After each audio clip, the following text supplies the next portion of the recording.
What's up, guys? Welcome back to Newswave. So the other day, a pretty big video game sale went live on a website that not a lot of people check out for buying games, but the deals are pretty good, and these would be physical copies of the games. We're going to go over that here today. Also, we're going to be talking about Nintendo apparently taking aim at Kotaku after Kotaku published that article being very excited that Metroid Dread is being emulated on PCs. And we're also going to be going over some new information coming out of previews around Pokemon Brilliant Diamond and Shining Pearl that fans of the series aren't too happy about. Guys, if you enjoy these videos, make sure that like button helps out a ton. And if new here to the Spawn Wave channel, make sure you subscribe down below and ring that notification bell so you can keep up to date with all the uploads here on the channel. And we're going to start today with Ghost Recon Frontline. Now, this is the free-to-play Battle Royale style game that was introduced to quite a bit of fan backlash for the Ghost Recon series kind of leading up to this, but at least there was a slight twist on the idea of Battle Royale where it is more objective based.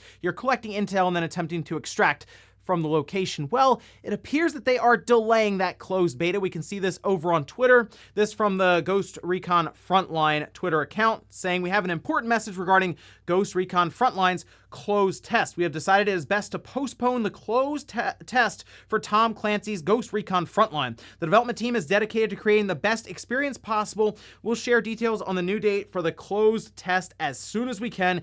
Thank you for your ongoing support." So I wonder if this has anything to do with the 18,000 dislikes on the announcement video. Clearly, a lot of people weren't too into the idea of what they presented here with Ghost Recon Frontline. I just think a lot of people were getting worn out on the idea of Ubisoft pushing more and more towards these free-to-play style games, and I wonder, are they going to go back to the drawing board with this one? Are they going to look to change certain aspects up but still keep it as like a free-to-play, squad-based, battle royale style game? Hard to say there. All we know currently is that the closed beta test that they had scheduled coming up here pretty soon is just delayed indefinitely, so we'll see, I guess, what they come up with here in the coming weeks with the new announcement. Also, while I am constantly holding out hope for a Mega Man X9 to be announced at anytime, there is another Mega Man game that did find its way to mobile phones and even on Steam in certain regions, and it looks like it could be heading to the Switch here in the near future. We can see this over on Rockman Corner. This Rockman X Dive Datamine hints at Nintendo Switch version. We can see some of the lines of text and code here showing things like the Amiibo, a Nintendo Switch file system, a Nintendo Switch resource.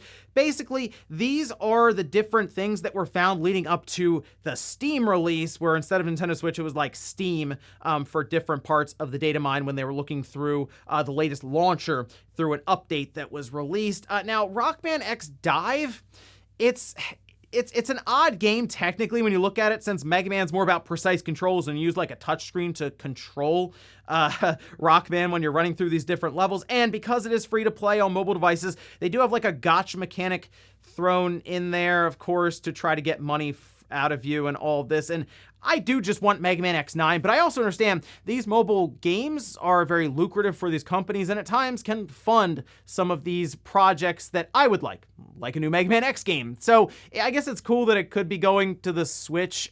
The thing here is, though, it's been stuck in regions like Japan, for example, even on Steam. I know they were doing some closed tests for regions like in the US, and I did see that on the Play Store, but still, I think I'd prefer like a full version of the game like a Mega Man X9 or even like a Mega Man 12 for now. But I guess keep an eye out for an announcement around Rockman X Dive for the Switch. Oh, and we did have an announcement for another trial game heading to Nintendo Switch Online. One of the perks that Nintendo has is they'll pick out different games and give you like a week window to just play the game as much as you want. And it looks like we can see here that Switch Online subscribers can now play the Jackbox Party Pack 6 for free. I know in Japan they got The World Ends With You remix.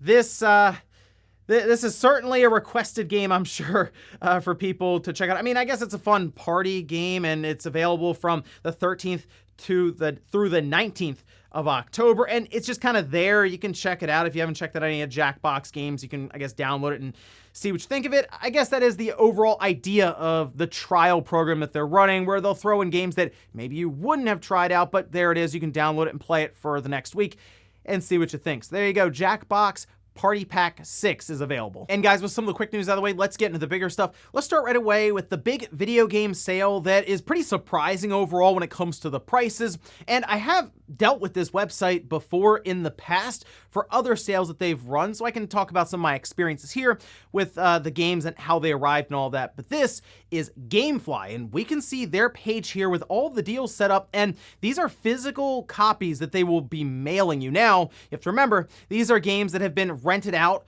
over and over and over again, so they have been passed around quite a bit. There is a bit of a gamble on the game and the condition you'll be getting it in, but last year, they ran like a Black Friday sale and a Cyber Monday sale, basically throughout that weekend. It's about 4 days, and they had sales similar to this with newer titles, and from what I saw, the two that showed up, they worked fine, and they were in great condition with the casing, the disc, no manual, but manuals we don't get manuals anyway, but we can see this page here, and we'll go over some of the games because I started looking through and I was surprised myself. Like, for example, Ratchet & Clank Rift Apart, $35, Returnal at $30, Resident Evil Village, $25. That's pretty good if you were someone holding out for Resident Evil Village and that price to fall a bit, considering I know people are looking at it and saying it's not a very long game. That's something that Metroid Dread is currently going through right now with its pricing and people looking at the value. I mean, $25 for Resident Evil Village as someone who bought it at full price, that's a great price right there for it. We have actually quite a few Switch titles, games you don't typically see on sale, like Super Mario 3D World plus Bowser's Fury, $35. Pokemon Snap, $35. Legend of Zelda Skyward Sword HD, $40. Mass Effect Legendary Edition, $28. Biomutant at $20. Even Mario Golf Super Rush, that's pretty recent, at $35. A few other games I'm going to point out is Monster Hunter Stories 2 Wings of Ruin, that at $35. Shin Megami Tensei 3 Nocturne HD Remaster at $30. WarioWare Get It Together at $40. And then we have It Takes Two, that coming in at $25. And Paper Mario The Origami King at $35. Bravely Default 2 at $30. And then Neo The World Ends With You at $30. And you can see as we've gone through some of these titles, there are quite a few newer games in here from the past couple of months. Like I said, it's a bit of a coin flip when it comes to if it shows up with a good looking case and the disc isn't like scratched up or the cartridge isn't like damaged in some way. But for the most part, I've had a pretty good experience with GameFly, so I thought I'd bring it up here with the prices that I was seeing. And keep in mind, we are coming up on the holidays, and if you're looking to get some holiday shopping done early, and you know people you're buying these for won't necessarily care if they don't have plastic around them, not a bad time to start getting that list filled out. So make sure you check this out, and I'll leave it down below in the sources if you want to go through them. Next up, let's talk about Nintendo apparently taking aim at Kotaku. I say apparently because technically, they didn't block a Kotaku video because Kotaku, what they had done was gone through and made a whole article around how excited and how great it was that Metroid Dread was being emulated on PC already. Like, the game's out, oh wait, you can play it on PC, even going as far as say, oh, you can technically just find the game online, you can download it, even though it's a series that does really need the support. We gotta have Balan Wonderworld. We need to know what happens at the end of that game, right? From Sean. How many cans have to be crushed over Sean's head to get the end of the game and see the credits? But looking at this, we can see on their page, it does say the video that they had embedded is unavailable, contains content from Nintendo, who has blocked it on copyright grounds. But the video, like I said, was embedded from a channel called Gamin Ninja. And what we can see here is they do have another video up going over Metroid Dread being played on a different emulator. So it doesn't necessarily look like that Nintendo was taking a shot like outright at Kotaku because they didn't strike their video. But I have a feeling this is kind of a warning shot by Nintendo because they didn't strike the other video that's up on Gamin Ninja's channel, just the one that Kotaku embedded. More like, hey, we see what you're doing here, Kotaku. We're going to go ahead and just strike that video that you have embedded here, just so you're aware that we've noticed this. I mean, we've heard the stories of Nintendo ninjas, of course, so I'm sure with how Nintendo operates, they're not very happy that there are videos all over the place showing Metroid Dread being emulated, let alone a big publication like Kotaku pointing it out and even putting kind of a glowing review and talking point around Metroid Dread being played on PC without even having to buy it. So surely Nintendo wants to at least make an example, I guess you could say, out of the situation. And I remember they were kind of doing this where they were striking and blocking videos when Mario 64 was decompiled and there were all these mods going on with it and you saw ray tracing and stuff. Those videos at first, I remember, were getting pulled down by Nintendo, and eventually they just stopped doing it and I guess moved on from it. So I feel like right now more than ever, Nintendo feels the need to protect their Metroid IP, Metroid Dread especially, because it really needs as much help as it can get so that it can break that 3 million mark and become the best-selling Metroid game. I mean, the game itself is great. It's at an 89 now on Metacritic. Could see a 90. I have a feeling it will be in the Game of the Year talks at the end of this year. And the last thing I think this series need is to have a game that really hits on all cylinders, but still can't sell. And I'm sure publications putting up talking points around it being emulated day one isn't helping matters, and Nintendo felt the need to act. Next up, let's talk about an update around the EA FIFA situation. There were reports that EA was considering renaming their very popular soccer or football series, that being their FIFA 22 now. And the idea would be that they would come up with a different title to go along with that yearly number for their series. And it was very odd because it's like they've spent so much time building up that name to where people go in and just say, give me the new FIFA title. Well, now it's making a bit more sense as we are getting more details coming out around this, and surprise, surprise, it has to do with money. Take a look at this tweet here. This from Daniel Ahmad saying, a new report in New York Times states that the dispute between EA and FIFA is related to cost and new revenue streams. FIFA wants to charge EA double the amount, that being over $1 billion every 4 years for the license, and limit EA's ability to monetize beyond the game itself. For reference, this license is the one that allows EA to use the FIFA and FIFA World Cup branding in the name of the game. It wouldn't impact other licenses for player names, likenesses, and all of this. So it really does just come down to that title and being able to use FIFA in the game itself, or they have like billboards or different things that are building up for like a World Cup edition, any of that.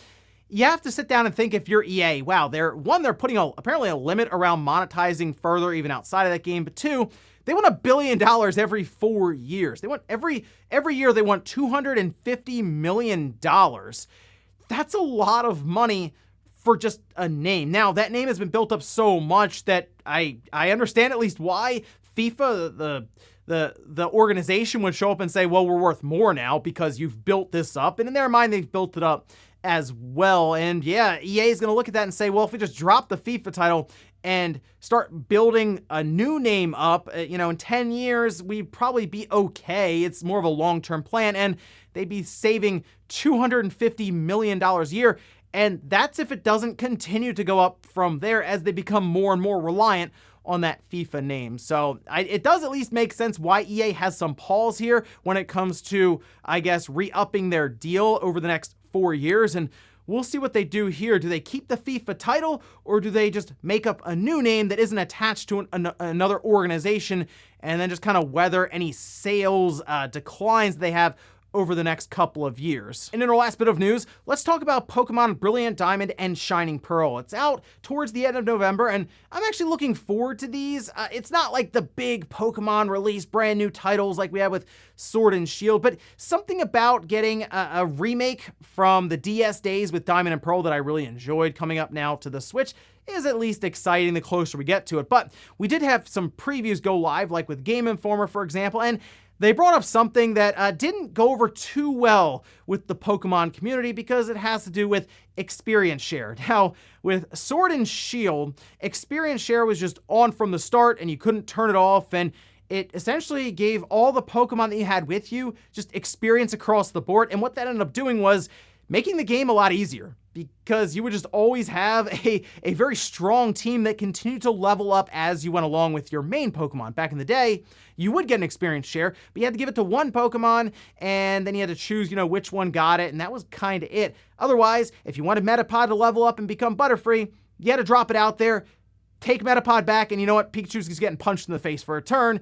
That way Metapod can get 20 experience, right? But now it just becomes easier because it looks like Diamond and Pearl will have that experience share just on by default, and there's no way to turn it off, which isn't going over well currently with the Pokemon community. I know there are some people who are like, oh good, that's great because it does make the game easier, and yeah, it does eliminate some of the grind, considering as long as you are doing battles, whether it's wild Pokemon or trainers, all the other Pokemon you have will just be consistently leveling up, and maybe you don't want to use them in their base forms. Well, by the time you get to them towards the end of the game, they might just be completely leveled up and fully evolved. But still, for, I guess, fans of Pokemon, since even the DS days when you had to choose who was getting experience shared, you didn't have your Pokemon leveling up all over the place, it can be a little annoying considering you cannot turn experience share off. I think that's the better way to go, have it as an option, something you toggle on and off, but it's just always on by default from the start of the game, so you're pretty much going to have to deal with that, and that's something that people didn't seem too happy about coming over from Sword and Shield. But let me know your thoughts on experience share, as I have noticed it's a pretty serious debate in the Pokemon community right now. And before we go to the comment of the day, we're taking a look at the poll that I posted up yesterday, where I asked, if you bought Metroid Dread, is it your first game in the series? Now take a look at this. 74% said no, I've played at least one other Metroid game, and there are quite a few. In fact, if you have Nintendo Switch Online, you have a couple of Metroid games there you can just jump in at any time and try out. But 26% said yes, this is my first Metroid game. You know what? Those are the people we need to buy Metroid Dread, because if everyone who's already been playing Metroid buys Dread, that's not going to be enough to have it be the best-selling Metroid game. You need people who are not into Metroid to show up and say, well, let me try this out. And you should be welcoming those people in with open arms and say, hey, if you like Dread, you should try out the other Metroid games because they're also very good. And you know what? Make sure you check out Metroid Prime. It's a different take on the 2D Metroid series because it's in 3D, and Prime 4 is coming up, maybe even a full remake of Metroid Prime. That's the exciting part, when you find yourself kind of wandering into a whole new series like Metroid, and then you realize, wow, there's a lot to take in and several games to go through even after Dread. It's exciting stuff, so I hope more and more people get on board with the Metroid series, because if so, I would absolutely love to see Nintendo make this one of their big staple series going forward here, but it's gotta sell better overall for them to continue pouring money into it. And we'll finish up with the comment of the day as you're seeing here. This is from DP3 saying, hey John, in your years repairing systems, be it for clients, friends, a side project for yourself, etc., have you ever come across a system or any systems that was just beyond repair? Yeah, it would happen. It would happen. It kind of depended on the situation. Water damage, for example, was a roll of the dice, because sometimes people would come in with a DS, for example, that was dropped in a sink, completely submerged in water. And then they bring it in like a month later and they're like, oh yeah, I dropped this in water a while ago. Can you try to fix it? You open it up and it's just wrecked because it's been sitting for so long, it's corroded, and it's not coming back. Other times though, there were systems that just felt possessed, and no matter what you did, and it should work, it just would not. Other times though, we would see firmware that was just corrupted beyond belief, and we couldn't get the right files from Sony, Microsoft, and Nintendo because they did not provide them, and even at times, full schematics may have saved some of those systems. That's one of the biggest reasons I'm very interested if Microsoft will end up embracing right to repair, because those are things, schematics, certain software, or different ways to diagnose these systems would come into play and potentially make those systems that were not repairable completely fixable. And ladies and gentlemen, that's going to do it here for Newswave. If you enjoyed this video, guys, hit that like button, really helps out. If not, hit the dislike. Leave comments down below about everything we talked about here. Today was that big video game sale at GameFly. It's pretty good games there marked down. Let me know if there are any you had your eye on there. Also, what about Nintendo seemingly taking aim in Kotaku's direction with the whole Metroid Dread being playable on PC through emulation? And then